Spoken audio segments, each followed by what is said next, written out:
this is a video on how to add sound to your Unity games.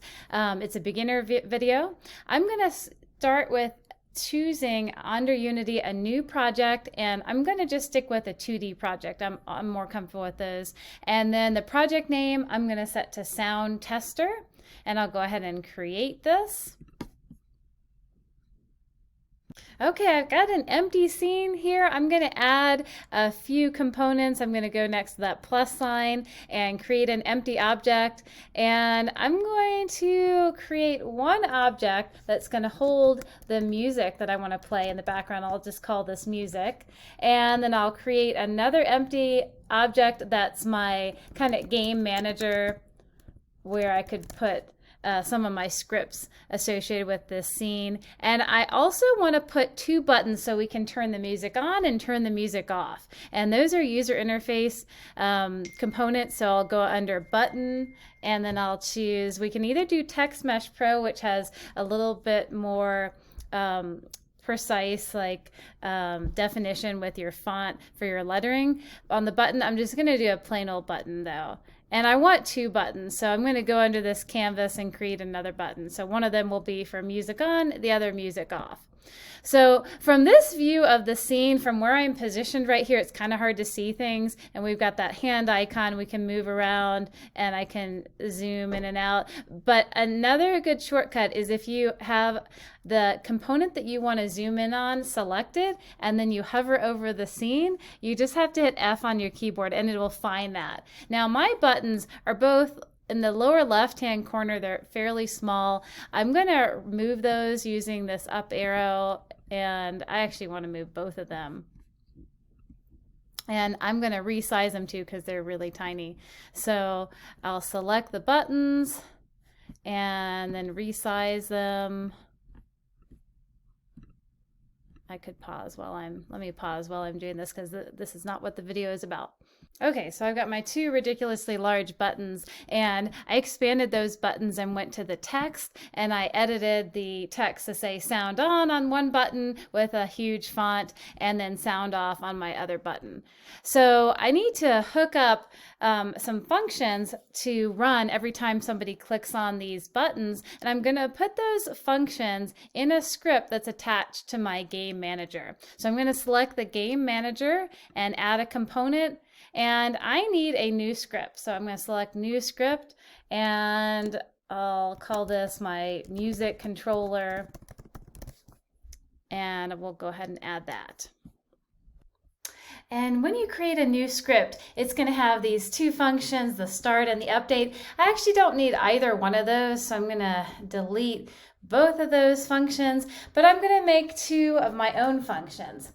I'll do a function that is called sound on,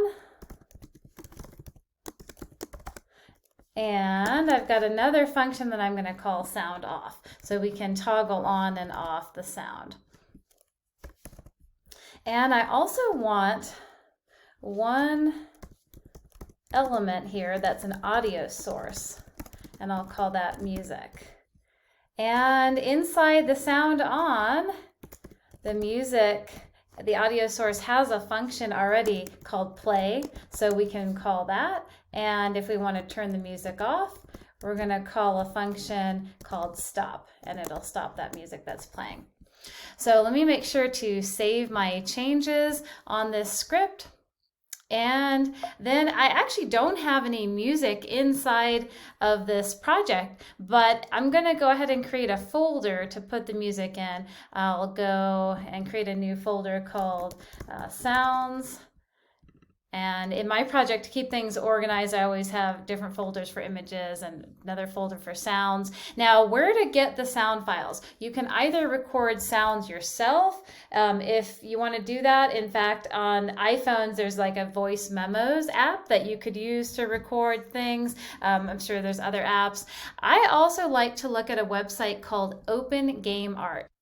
So opengameart.org has not only sound, but also images that are developed by people that want to give them to game developers to use. And you can search, you can browse for what you're looking for, your 2D art, your 3D art, your music. And I'm going to search for music. And then if there's a certain license that you want to have, you can check that and narrow down your search. I'm just going to grab the very first music I see here, which is 5 chiptunes, and it is created by the artist Juhani Junkala, and I hope I'm pronouncing that right, but thank you so much for contributing this to opengameart.org so developers can use it in their projects, and we can preview the sound right here. Sounds good. So I'm going to download it from right here. It'll give me a zip file, and then when I expand the zip file, I'll see there's actually 5 different sound files. So let me go to my downloads folder.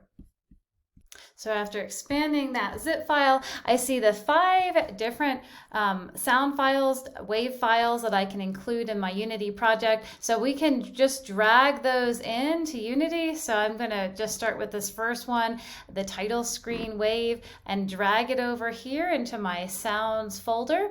And now I have this, and I want to include it in this scene, in this sample scene. So I'm going to go to that music component and add a component and add an audio source, and it's right about here, and now I can drag that sound in here.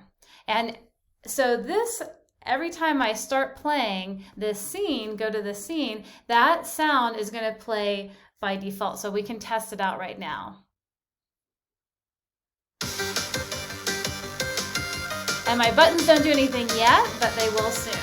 So we've got our sound file, and now we want to make the buttons actually do something. So my sound on button, right now, if I look, there is no action that's going to happen when somebody clicks on it. So I'm going to hit plus, and the action is going to be in a script that the game manager has. So let me drag over game manager, and music controller is the name of the script, and our function is sound on for one of the functions, and my other button, I'm going to go to that second button. This is the sound off button, and I can double check that that's a sound off button if I look at the text, sound off. Okay, so now I want something to happen when the user clicks on this. I will go over and drag the game manager in here and choose this time the sound off. Okay, and that should go ahead and run those 2 functions that I put together earlier. So let's try it out.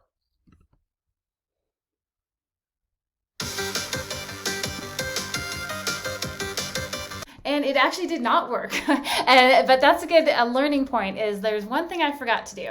When we set up that script, there was a music component, an audio source music object, and that it has not been initialized to anything. So we need to initialize that to our audio source file, which was right here, that sound file. So from this music, I can click on this little bullseye kind of thing and find that music component. I could also select the music object over here and drag it in here and plop it in there. And now it knows which music to start and stop when I hit the button. So we'll try it again.